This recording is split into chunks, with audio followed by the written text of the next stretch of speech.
Hey, in this video, I'm going to show you how to use the AI tool builder if you are a course creator.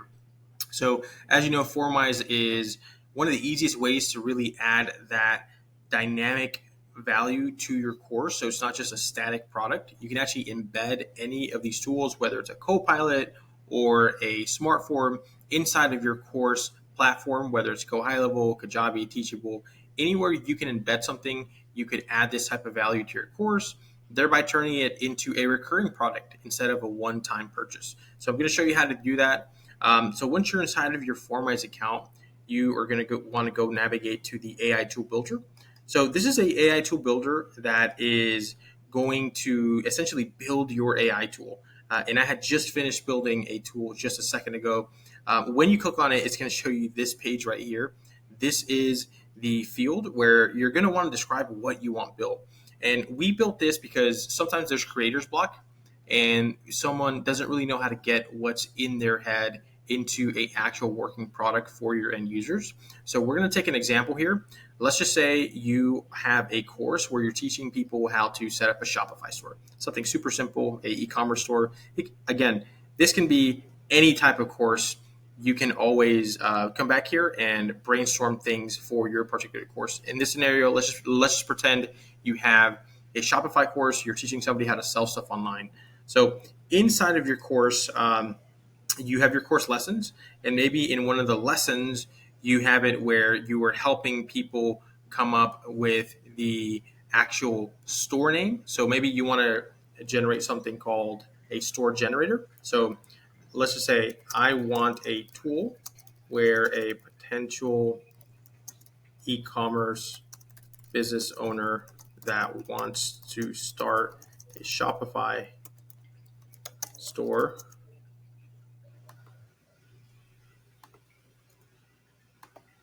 can answer a few questions, and it spits out some store names with a tagline and what it would sell. So let's just see what it generates with that. Oh, and by the way, if you feel like I only put in like a sentence, I don't think it's going to be a good tool, you can always click Enhance Prompt. And when you click Enhance Prompt, it's actually going to enrich your description.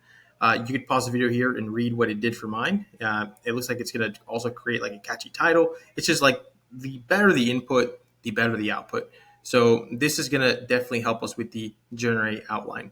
So when you click on generate outline, it's not immediately going to create the tool just yet.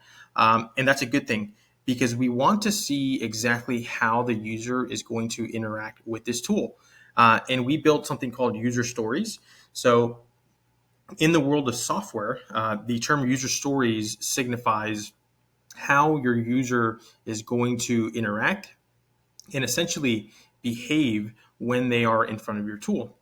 So you can see here, as a user, I want to quickly fill out a form with my interests, target audience, preferred product categories, and values so I can receive a Shopify store idea that matches my vision. So that's exactly what I want this tool. Like, that's exactly what I want them to do. And you can read a few more here. Now, you do have the chat here on the left side where you can chat with the builder and also, make it adjust the summary. So, for example, let's just say I want the user to answer no more than 4 questions. So I can hit enter, and it's actually going to adjust the summary. Because sometimes if you don't tell it exactly how many questions or what exactly you want the tool to spit out or what you want it to collect, it might not be exactly the way you want it to look. So this is your opportunity to look at the outline before the actual tool is generated. So now that I've adjusted it here on the left side, I can always go to generate this tool, and it usually takes anywhere from 20 to 30 seconds, and it spits out the actual tool in the builder. But you always want to make sure that the tool is going to function the way you want it to function. Now, this section is going to be improved very soon. We're going to give you monetization and marketing ideas as well. So as you can see, it went ahead and generated my tool. So I can hit click here to check it out. And it's going to open in a new tab straight into the builder. And we can check that tool out here in just a second. So once we are inside of the builder, I can skip the tutorial. I can see here that it indeed only added 4 questions. So my end user is going to actually enter their interests and passions, their target audience, preferred product categories, and any unique theme or core values. So one thing I recommend here, guys, is go ahead and make all the questions required. You don't want them to skip anything really, because all of this is going to be required inside of the prompt mapping, which is what we'll see next. The only thing I want to change here is maybe I want to update the submit button to generate store ideas. And you can also, again, if you don't want to display the results to the user, you can always redirect them. It'll still store them in the responses, and you can always webhook it out to a Zap, into a Google Sheet, or into your CRM, and then deliver it there. So in this case, I'm not going to do that. I just want to go straight into the prompt builder and see what prompt the tool came up with to actually deliver and create the results. So once I click on the prompt, I can see that it created this prompt where it's going to be, you are a creative brand strategist helping aspiring e-commerce entrepreneurs develop standout Shopify store concepts. And it has all the fields mapped in. So it's going to generate store name, tagline, store description, and it's going to generate something awesome. So we'll test that out here in just a minute. The last thing I want to do here is maybe update it to the latest model, 4.1. Depending when you're watching this video, you might be watching this when GPT-5's out. But you always want to do like the latest engine. And again, you can always test it. If this is going to be a lead magnet, definitely collect some sort of email at the field level as well. So we are going to publish our tool and test it. And don't worry, when you publish your tool, it's not out there. It's not out there in the wild unless you share it. Preferably you want to embed this tool within your course, or if it's going to be a lead magnet, you want to embed it on your course landing page or something of that sort. So let's test this out. We're going to do interests or passions. Let's just say I want to start a tea company, and target audience, people who need some coffee-free caffeine, ideally college students, and preferred categories, tea.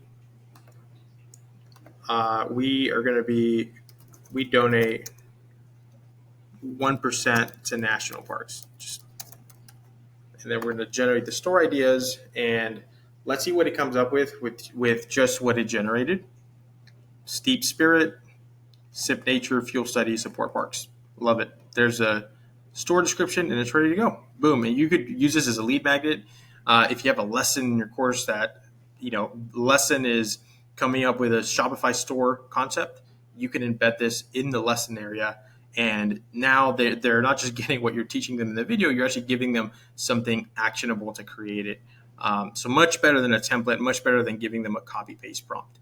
And of course, once you're ready to embed it, you can go to the share and you can select the embed form, copy it, and you're ready to go. Of course, there is a theme builder in here where you can also edit the colors if you want the tool to look a little bit different. CSS is also available in there. And then, of course, we do want you to white label it. So just turn the FormWise branding off, and you are ready to go. So this is how easy it is to create a quick tool inside of FormWise. I did it under 10 minutes, and it's a great way to add basically course companions to your tool. This is a smart form. You can also request it, if you want it to be a co-pilot or a chat style tool, that is also available. So just tell it you want it to be a chatbot, and it'll ask these questions in conversational mode instead. And that might be something you might prefer. So thank you for watching. If you have any questions, just open a quick ticket inside of the support channels, and we'll be happy to help you. Thanks, guys.